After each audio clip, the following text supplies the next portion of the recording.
Es una triste constante de nuestra condición humana no ser agradecidos con aquellos que en su momento, de una manera u otra, algún bien nos hicieron sin esperar nada a cambio. Olvidamos rápidamente los favores y en cambio somos crueles verdugos de las falencias y pecados del prójimo. Creo, sin temor a equivocarme, que todos somos en mayor o menor medida un tanto desagradecidos. Quizás no con todos, quizás con algunos, y casi todo el tiempo y casi todo con Dios. Ahora bien, cuando hemos sido objeto de un bien mayúsculo sin merecimiento alguno de nuestra parte y nos mostramos ingratos con quien tan bien se ha portado con nosotros, queda expuesta la naturaleza egoísta e interesada de nuestras acciones y lo poco que amamos a Dios y al prójimo.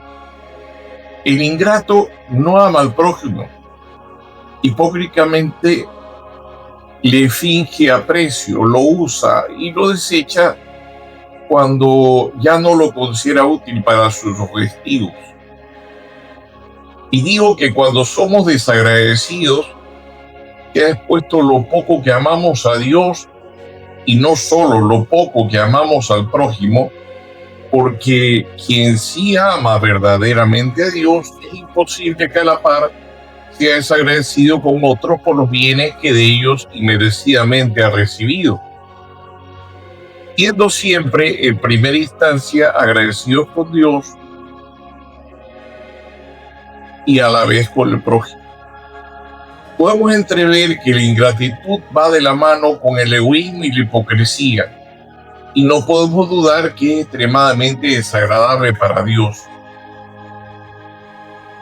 Si la ingratitud pudiese ser percibida por nuestro olfato, tendría, no lo dudo, el repugnante olor del excremento. Y reitero la idea anterior, es el síntoma más claro de un alma en la que Dios no habita, que ama las cosas y que usa a las personas. Dicho de otra manera, como un resumen de lo anterior, es signo de nobleza de corazón el ser agradecido, de egoísmo, bajeza de espíritu y dureza de corazón el ser desagradecido. Con todo lo dicho anteriormente, podemos entrar en materia. El Evangelio según San Lucas, en el capítulo 17, los versículos 11 al 19, narra el encuentro de 10 hombres leprosos con Jesús. Estos se pararon a cierta distancia de él y levantando la voz decían: Jesús, Maestro, ten compasión de nosotros. Hay que recalcar que la vida de un leproso en tiempos de Jesús era de mucho sufrimiento, no solo por su enfermedad, que de por sí ya era una tragedia, sino por cuanto para los judíos la lepra era considerada más que una mera enfermedad, una condición del espíritu, del alma, y así impura a la persona que lo padecía. Los leprosos vivían a las afueras de los pueblos en grupos con los otros que padecían la misma enfermedad.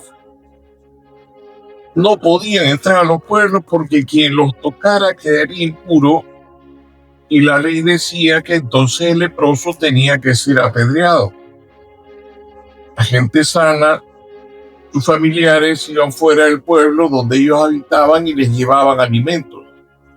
Pero lo repito, ellos, los leprosos, no podían acercarse a nadie bajo pena de muerte.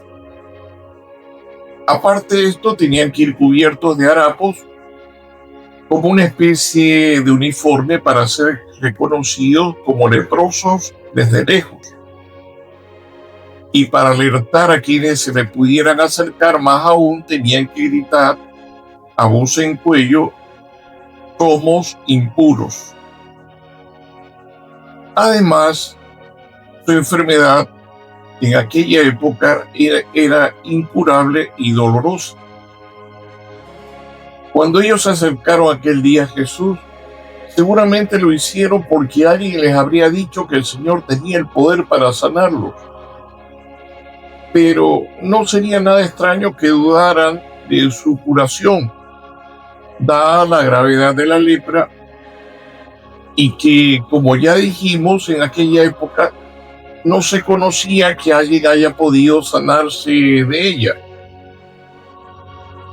Al verlos, el Señor les dijo: vayan y preséntense a los sacerdotes.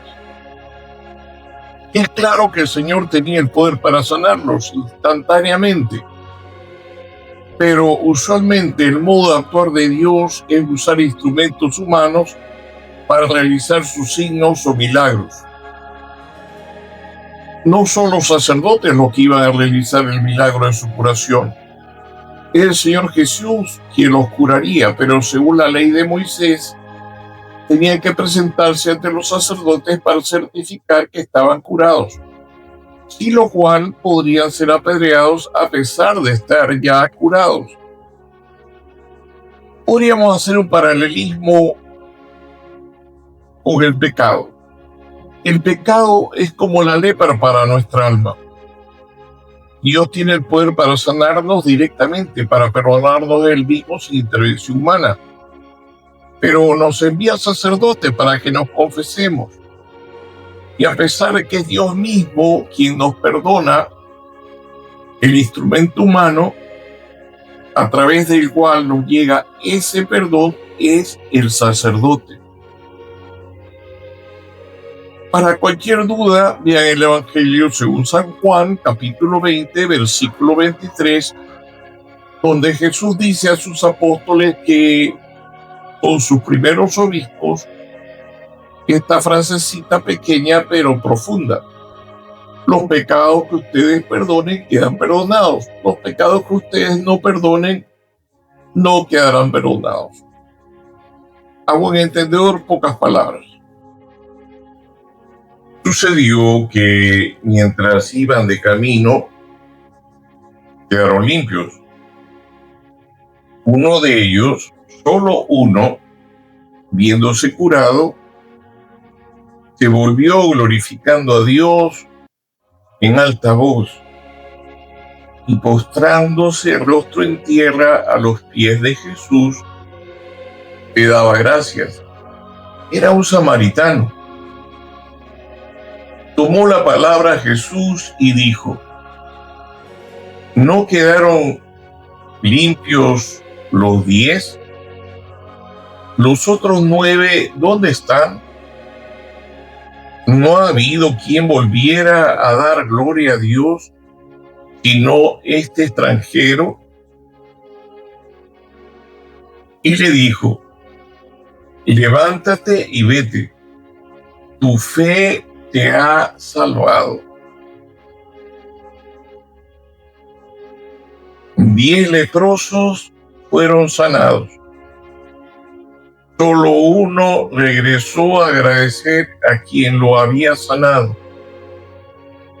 10 fueron sanados, pero solo uno, el único que no era hijo de Israel, un samaritano despreciado por los judíos que se ufanaban de su pertenencia al pueblo elegido de Dios. Solo uno, del que menos se esperaría este gesto de humildad y amor, regresó a agradecer a Dios el regalo de una curación imposible para los hombres, pero posible para Dios. 9 se contentaron con cumplir la ley. Uno solo manifestó su gratitud y se hizo merecedor de la salvación de Dios. Los 9 curaron de lepra. En cambio, el Señor curó su cuerpo y sanó su alma. Viendo esto, ¿puedes acaso decir que amas a Dios y ser desagradecido con Él? Hay distintos tipos de oraciones que elevamos a Dios. La de bendición, de adoración, de petición, de intercesión, de agradecimiento o acción de gracias y de alabanza. ¿Cuál crees que es la que menos hacemos? ¿Será acaso la de petición? No. Esas oraciones abundan.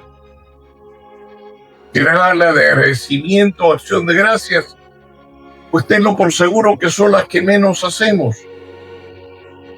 Tenemos tantas cosas que agradecer a Dios.